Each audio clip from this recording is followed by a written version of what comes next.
அவங்க பல வழக்குகளை பார்த்துருக்காங்கல்ல, பல திருட்டு வழக்குகளை இன்வெஸ்டிகேஷன் பண்ணுறாங்கல்ல. அப்படி நீ ஒழுங்காக விசாரிச்சிருந்தீங்கன்னா அந்த கம்ப்ளைண்ட் முதல்ல உண்மையா பொய்யான்னு தெரிஞ்சிருக்கும். அதுக்கப்புறம் நீ யாரை சஸ்பெக்ட் பண்ணுற, என்னென்ன நடந்தது, அதுக்கப்புறம் தான் சார் அங்கே போய் விசாரிச்சேன். போலீஸ் பண்ண மிகப்பெரிய தப்பு இது தான். முதல்ல சம்மந்தப்பட்ட பொண்ணை கூட்டும் போய் நல்லா தரவா அதை விசாரிச்சுட்டு அதுக்கப்புறம் இதில் என்னென்ன விஷயங்கள்னு கொஞ்சம் ஆறாமற அதை விசாரிச்சாங்கன்னா இந்த தவறு நடந்திருக்காங்க. இப்போ இந்த காவல்துறையை பொறுத்த வரைக்கும் முதல்வர் ஸ்டாலின் அவருடைய கண்ட்ரோலில் இருக்கக்கூடிய காவல்துறை ஒரு குடிமகன் அடித்து கொல்லப்பட்டிருக்காங்க. நீதிமன்றம் பல்வேறு கேள்விகளை அரசாங்கத்தின் மீது முன் வச்சிருக்காங்க. எதுவுமே அவர் கண்ட்ரோலில் இருக்கிறன்ற அப்போ நீங்கள் காவல்துறை அவர் கண்ட்ரோலில் இருக்கிறீங்க.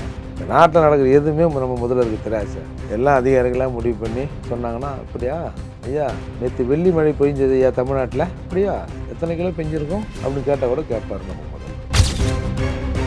சார் ஒரு ஏரியாவுக்கு வராரு சார், அந்த டிரான்ஸ்ஃபார்ம்லாம் இருக்குல்ல அதை ஒரு இது போட்டு மூடுறாங்க சார். நீ இந்த ஊருக்காரன் தானே, இப்போ நீங்கள் வீட்டிலேருந்து கிளம்புறீங்கல்ல, சுற்றி முற்றியும் பார்க்க மாட்டீங்க டிரான்ஸ்ஃபார்ம்னா எப்படி இருக்குன்னு. அதுக்கு ஒரு அந்த ஷீட் மாதிரி போட்டு இப்போ எங்கேயோ மதுரைக்கு எங்கேயோ போகும்போது அந்த பகுதிகளை திரைசீலை போட்டு மறைச்சாங்கல்ல. ஏன்னா எப்பயுமே ரோட்டில் இப்படி தான் கெட்டுருக்குமா நம்ம ஊரில் அப்படின்னு நினச்சிக்கினே போயிருப்பாரோ. நம்ம இதில் யாரை குறை சொல்றது, அரசாங்கத்தையே நம்ம குறை சொல்றோம். மக்கள் முதல்ல நாம தெருவுக்கு வரணும், இதெல்லாம் நம்ம தட்டி கேட்கணும். இது நம்ம உரிமை, இந்தியன் கான்ஸ்டியூஷன் கொடுத்திருக்கிற உரிமை. இது ஆர்டிகல் 21 தெளிவா சொல்லுது, நாங்கள் கொடுத்திருக்கிற உரிமையை, அந்த மனித உரிமைகளை, வாழ்கின்ற உரிமையை பறிப்பதற்கு சட்டத்திற்கு மட்டுமே. எனக்கு ரவுடிகள் மிரட்டல் விடுறாங்க, கொலை மிரட்டல் விடுக்கப்படுகிறது எனக்கும் என்னுடைய குடும்பத்தினருக்கும் அப்படின்னு சொல்லி தெரிவிச்சிருக்காங்க. ரவுடிகள் என்ன சார் சம்பந்தம் இல்லை? நேச்சுரலி ரவுடிகள் இதில் எப்படி சம்மந்தப்படுறாங்க? அப்போ எவனோ கட்சியிலேருந்து எவனோ மிரட்டான், கட்சியில் இருக்கிற ரவுடி பையன் இல்லை கட்சி என்கேஜ் பண்ணி எவனோ ரவுடி பையன் மிரட்டான். ரவுடி பையன் நேரடியாக அதில் மிரட்டுவதற்கு அவனுக்கு என்ன தேவை இருக்குது? நிக்கிதா கூட என்ன இருக்கிறாங்களா, இல்லை சம்மந்தப்பட்ட காவலர் இருக்கிறாங்களா, சிறைக்கு போனவங்க அவனுக்கு கூட தொடர்பு இருக்கிற ஆளா? இப்போ வெறும் ரவுடிகள் அம்புகளை சொல்கிறீங்க, ஏதவன் யாரு? தூக்கு தண்டனை கூட பல முறை அது ஆய்வு செய்யப்பட்டு கடைசியாக அதிலே ஒரு வாய்ப்பு ஜனாதிபதி பரிந்துரையின் பேரில் கூட அது எடுக்கலாம். அப்போ ஒரு உயிர் பாருங்க எவ்வளவு பெருசு. சட்டம் தான் அதை செய்யும்னு இருந்த பிறகும் ஒரு கட்டத்துக்கு மேல மனிதாபிமான அடிப்படையில் அதுக்கு ஒரு வாய்ப்பு தராங்க பாருங்க, அதுல இருந்து ஒரு ரிலீஃப் தராங்களா. அப்போ அது உயிர் எவ்வளவு உன்னதமானது.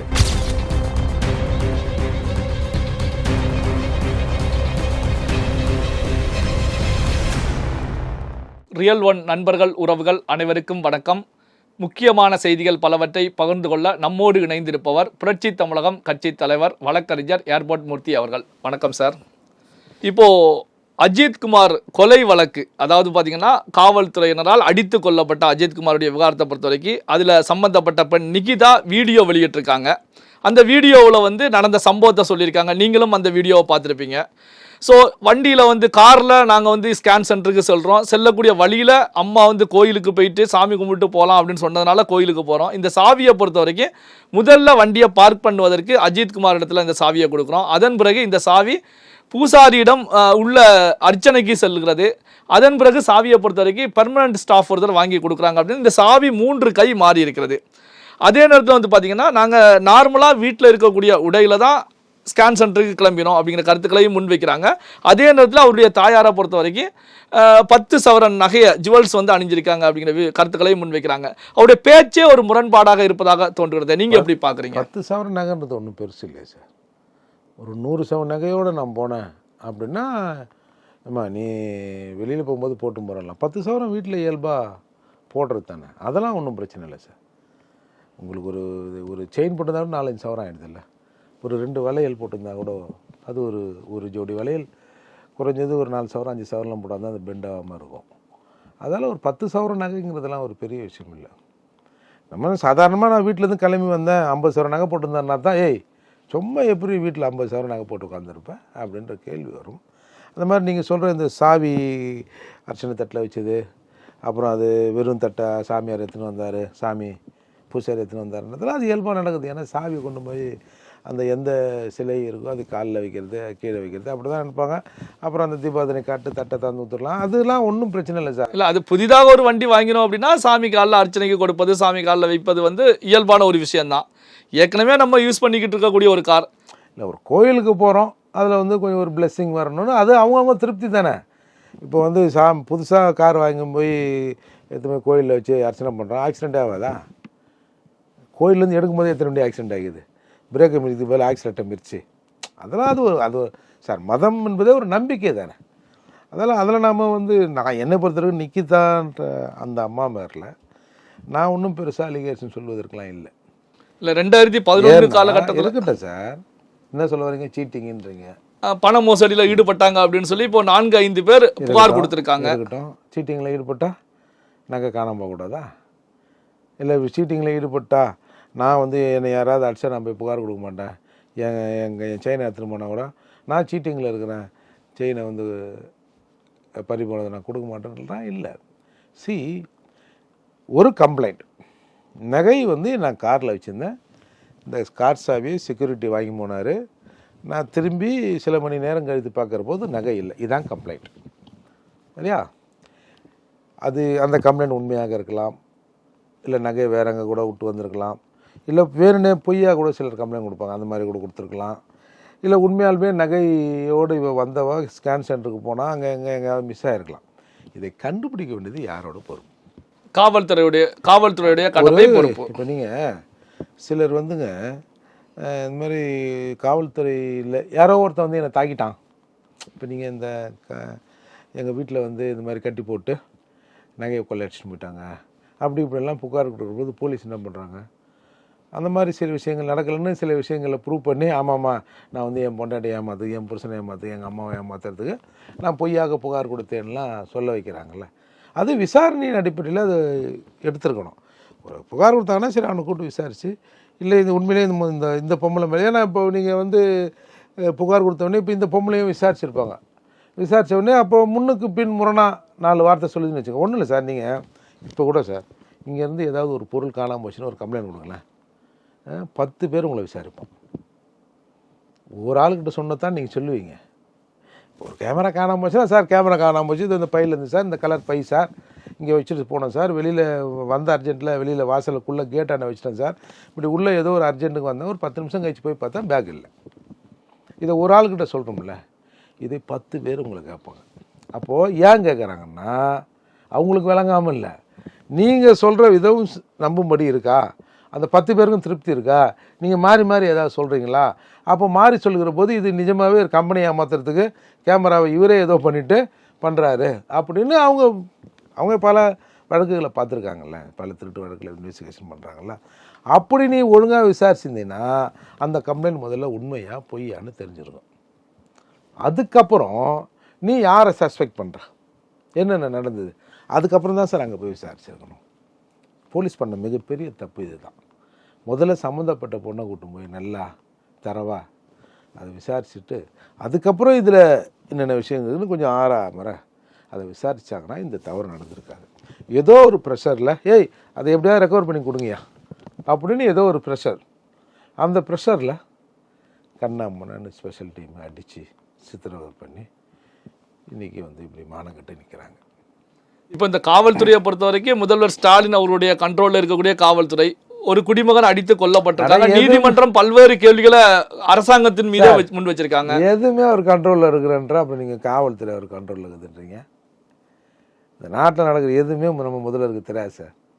எல்லாம் அதிகாரிகளாக முடிவு பண்ணி சொன்னாங்கன்னா அப்படியா ஐயா நேற்று வெள்ளி மழை பெஞ்சது ஐயா தமிழ்நாட்டில், அப்படியா எத்தனை கிலோ பெஞ்சிருக்கும் அப்படின்னு கேட்டால் கூட கேட்பார் நம்ம முதல்வர். அதால் இவங்களா முடிவு பண்ணுறது தான் சார். நிச்சயமாக ஒரு முதல்வர் அவர் சுய சிந்தனையோடு இருக்கிறார் என்று சொன்னால் இந்த அளவுக்கு நாட்டில் அட்ராசிட்டி நடக்கிறத விட மாட்டார். நான் இப்படி ஒரு உதாரணம் சொல்கிறேன் உங்களுக்கு. வந்து ப்ரொஃபஷ்னல் டான்ஸரை வச்சு ஒரு டான்ஸ் ஆடுறாங்க, ரூபா நோட்டெல்லாம் காட்டி, சார் கை தட்டுறாருல மக்கள் தான் ஆடுறாங்கன்னு. இது என்ன கலைவாண அரங்கமா அது? அதில் ஒரு கலை நிகழ்ச்சின்னா கூட சரி ஓகே ஃபைன். ரோட்டில் சேகர் பாபு ஆடுறாரு, இவனை ஆடுறாரு விட்டா இந்த பேர் அதில் போய் ஆடுறோம் பொழுது எப்படி சார் இப்படி நம்புறாரு ஒரு முதல்வரை சொல்லுங்கள்? அப்போது அவர் வந்து சரியான நிலையில் இல்லைன்னு தான் நான் பார்க்குறேன். எல்லாரும் அதான் சொல்கிறாங்க.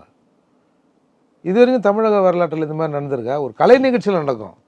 கருணாநிதி அவர்கள் நம்ம தஞ்சாவூரில் போய் கோயிலில் உட்காந்து 1000 பேர் ஆட விட்டார், பரதநாட்டியம் என்னமோ, அப்படி நடக்கும். இப்படிலாம் நடக்காது சார். வந்து வாக்கிங் போகிற இடத்துல வந்து அப்படியே திபி திபின்னு ஒரு அம்மா இப்படி இப்படி வந்து ஐயா ரொம்ப நல்ல ஐயா அப்படின்னு சொல்கிறதுலாம் அவர் வாக்கிங் போகிறாருன்னா இப்போ நேற்று இங்கே அடையாறில் வந்து ஒரு மருத்துவமனை ஏதோ ஒன்று திறக்கிறாரு. இன்னைக்கு திறக்கிற காலையில் நேற்றுலேருந்து சுற்று வட்டார பகுதியில் இருக்க ரோட்டில் வண்டிகள்லாம் நின்று இருக்குல்ல, அதுக்கெல்லாம் ஃபோன் பண்ணி நாளைக்கு சிஎம் வர்றாரு, ரோட்டு நிறுத்தக்கூடாது வண்டியை.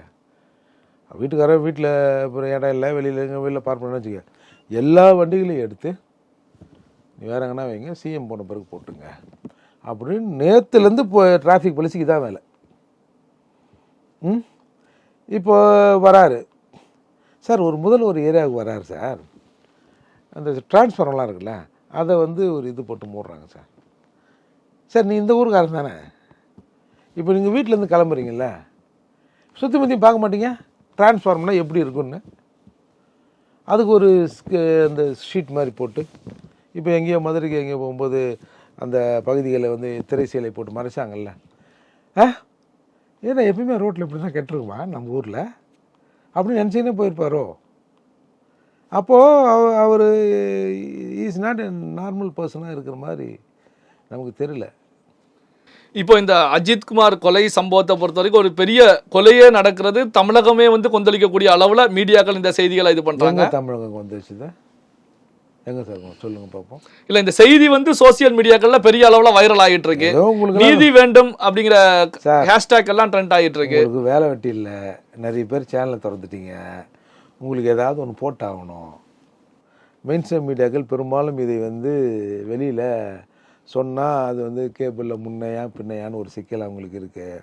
இந்த யூடியூப் சேனல்காரங்களுக்கு ஒன்றும் ரிஸ்ட்ரிக்ஷன்லாம் இது வரைக்கும் வரல. என்னத்தையாவது போட்டுக்கிட்டு செய்தியை கொண்டாந்தணுன்னு நீங்கள் போடுறீங்க. நீங்களும் ஏன் போடுறீங்கன்னா, ஒரு இப்போ இந்த வாட்ஸ்அப்னு ஒன்று வந்திருக்கு, இந்த வாட்ஸ்அப்பில் டக்குன்னு எடுத்து அவன் உலகம் ஃபுல்லாக போட்டுடுறான். தவிர்க்க முடியாமல் இது பேசப்படுகிறது. நீங்கள் மனசாட்சி சொல்லுங்கள், இது தமிழ்நாட்டில் பெருசாக பேசப்பட்டிருக்கா? இல்லை இந்த மாதிரி ஒரு மீடியாக்களில் உட்காந்து, இல்லை ஒரு இந்த மாதிரி இயக்கத் தலைவர்கள் இல்லை சமூக செயல்பாட்டாளர்கள் ஒரு 4 பேர் 40 பேர் அங்கங்கே பேசுகிறாங்களே தவிர மக்கள் பேசுனாங்கன்னு சொல்லுங்கள் பார்ப்போம். சார் டிவியில் பார்க்குறாங்க சார், வாட்ஸ்அப்பில் பார்க்குறாங்க, யூடியூப்பில் பார்க்குறாங்க, ஐயோ பாவீங்களா இப்படி அட்டகாசம் பண்ணல, நீங்கள் நல்லா இருப்பீங்களா, நாசமாக போங்க அப்படின்னு சொல்லிவிட்டு அப்புறம் என்ன சமையல் நைட்டுக்குன்றான். இதுதான் எதாச்சு. ஏன்னா பிகாஸ் நான் ஏன் சொல்கிறேன்னா, நான் எதாச்சியாக சொல்கிறேன் சார். சிவகங்கையில் பிரச்சனை நடக்குது சார். சார் காரைக்குடியில் ஒரு 10-50 பேர் நின்று இதுக்கு நியாயம் கேட்க மாட்டான்? நியாயம் கேட்குற எண்ணம் அவர்களுக்கு இருக்கும். காரி தூப்புவான், சாபம் விடுவான். ஆனால் இதை ஒரு படி ஸ்டெப்பு வீட்டிலேருந்து இறங்கி வந்து நாம் அதை கண்டிக்கணும். காட்டுங்க, சொல்லுங்கள், காட்டுங்க. ஒன்றுமே இல்லையே. மக்கள் இயல்பாக வரணும்ல சார், அந்த தண்ணி அழித்து மக்கள்கிட்ட இல்லை சார். அதெல்லாம் தான் இந்த மாதிரி அட்டகாசங்கள் நாளுக்கு நாள் அதிகரித்து கொண்டே போகுது. ஏன் 25, 24, 25 நடந்திருக்குல்ல? என்ன சார் நடந்துருச்சு? Very simple. 25 நாயை கொண்டு இருந்தா ஹியூமன் ரைட்ஸ்னு இது ஐநா வரைக்கும் பேசப்பட்டிருக்கும். அப்போ நம்ம இப்படி தானே இருக்கிறாங்க. நம்ம இதில் யாரை குறை சொல்கிறது? அரசாங்கத்தையே நம்ம குறை சொல்கிறோம். மக்கள் முதல்ல நாம் வந்து தெருவுக்கு வரணும், இதெல்லாம் நம்ம தட்டி கேட்கணும். இது நம்ம உரிமை, இந்தியன் கான்ஸ்டியூஷன் கொடுத்துருக்கிற உரிமை. இது ஆர்டிகல் 21 தெளிவாக சொல்லுது. நாங்கள் கொடுத்துருக்கிற உரிமையை, அந்த மனித உரிமைகளை, வாழுகின்ற உரிமையை பறிப்பதற்கு சட்டத்திற்கு மட்டுமே அதிகாரம் உண்டு. ஒரு சட்டம் நினைச்சா ஒருத்தருக்கு தூக்கு தண்டனை கொடுக்கலாம். சட்டத்தை இம்ப்ளிமெண்ட் பண்ணுறேன் நான் தான், லா என்ஃபோர்ஸிங் டிபார்ட்மெண்ட், நானே உனக்கு தூக்கு தண்டனை கொடுத்துருவேன், எப்படி இருந்தாலும் கோர்ட்டு தானே கொடுக்க போகுது அப்படின்னு போலீஸ் ஸ்டேஷனில் தூக்கு போட்டுருவாங்களா? ஒருத்தனை செக்யூர் பண்ணி வைக்கிறீங்க. உங்கள் கேமராமேனை ஒரு ஹவர் நீங்கள் ரூமில் அடிச்சு வைங்க, நீங்கள் கிட்னாப் சட்டத்தில் வந்துடுவீங்க. ஆனால் சட்டம் ஒருத்தனை 6 மாதம் உள்ளே வைக்கலாம், 4 மாதம் வைக்கலாம், சாகும் வரை இவருக்கு வந்து சிறை தண்டனை கூட கொடுக்கலாம். அவனோட உரிமையை, அவனோட ரைட்ஸை, அவனோட மூமெண்ட்டை முடக்குவதற்கு சட்டத்துக்கு மட்டுமே உரிமை இருக்குது. இது எவன் கேட்குறான்? இப்போ இந்த விஷயத்தில் வந்து அந்த அஜித்குமாரை காவல்துறையினர் தாக்கும்போது வீடியோ எடுத்து அதை ஆதாரமாக கொடுத்த சாட்சியாக இருக்கக்கூடிய சத்தீஸ்வரன் அவர்கள் இப்போ வந்து டிஜிபி அலுவலகத்தில் ஒரு புகார் கொடுத்துருக்காங்க. ப்ரெஸ் மீட்லையும் பேசியிருக்காங்க. எனக்கு ரவுடிகள் மிரட்டல் விடுறாங்க, கொலை மிரட்டல் விடுக்கப்படுகிறது எனக்கும் என்னுடைய குடும்பத்தினருக்கும் அப்படின்னு சொல்லி தெரிவிச்சிருக்காங்க. இதை எப்படி? ரவுடிகள் என்ன சார் சம்பந்தம் இதில்? நேச்சுரலி ரவுடிகள் இதில் எப்படி சம்மந்தப்படுறாங்க சொல்லுங்கள். அப்போ எவனோ கட்சியிலேருந்து எவனோ மிரட்டுறான். கட்சியில் இருக்கிற ரவுடி பைய இல்லை கட்சி என்கேஜ் பண்ணி எவனோ ரவுடி பைய வந்து மிரட்டுறான். ரவுடி பைய நேரடியாக அதில் வந்து மிரட்டுவதற்கு அவனுக்கு என்ன தேவை இருக்குது? என்ன நிக்கிதாவை கூட எதனா இருக்கிறானுங்களா? சொல்லுங்கள். இல்லை சம்மந்தப்பட்ட காவலர் இருக்கிறாங்கள சிறைக்கு போனவங்க அவனுக்கு கூட தொடர்பு இருக்கிற ஆளா? இப்போ வெறும் ரவுடிகள் அம்புகளை சொல்கிறீங்க, ஏதவன் யார் அதை சொல்லணும்ல?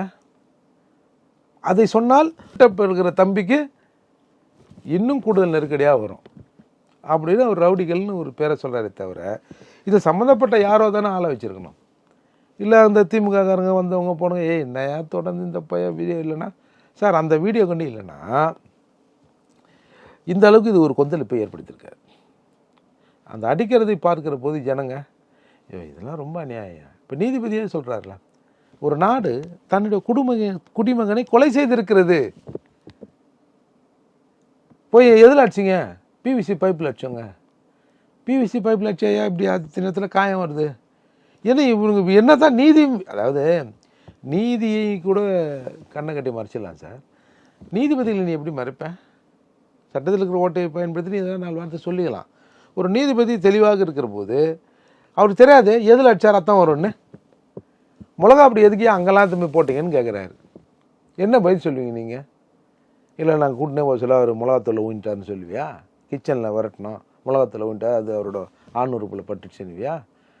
அப்போது ஒரு பொய்யை மறைப்பதற்கு 100 பொய்களை சொல்லுகிற போது தான் ஆத்திரமே வருது. ஒன்று முதல்வர் சொல்கிறாரு ஏதோ நான் ஏதோ என்ன சொன்னார், சாரி கேட்டிருக்காரு. அவருடைய அஜித் அவருடைய தாயாரிடம் தொலைபேசியில் சாரி கேட்டார். அதுக்கு ஏதோ ஒன்று சொன்னார் சார், ஏதோ விரும்பத்தகாத சம்பவமாக என்னவோ சொன்னார். ஏற்றுக்க முடியாத ஒரு துயர சம்பவம் ஏற்பட்டிருக்கிறது. அதெல்லாம் ஏற்றுக்கணுமா? சரி, இப்போ இதுக்கு முன்னாடி நடந்ததுக்கெல்லாம் இப்போ இது சோஷியல் மீடியாவில் பெரிய அளவில் பேசப்படுறது இப்போ இன்றைக்கி இருக்குது. இப்போ நாளைக்கு இதை விட இன்னொரு ட்ராஜடி நடந்தால் ஜனங்க அதை போய் பேசிப்பாங்க.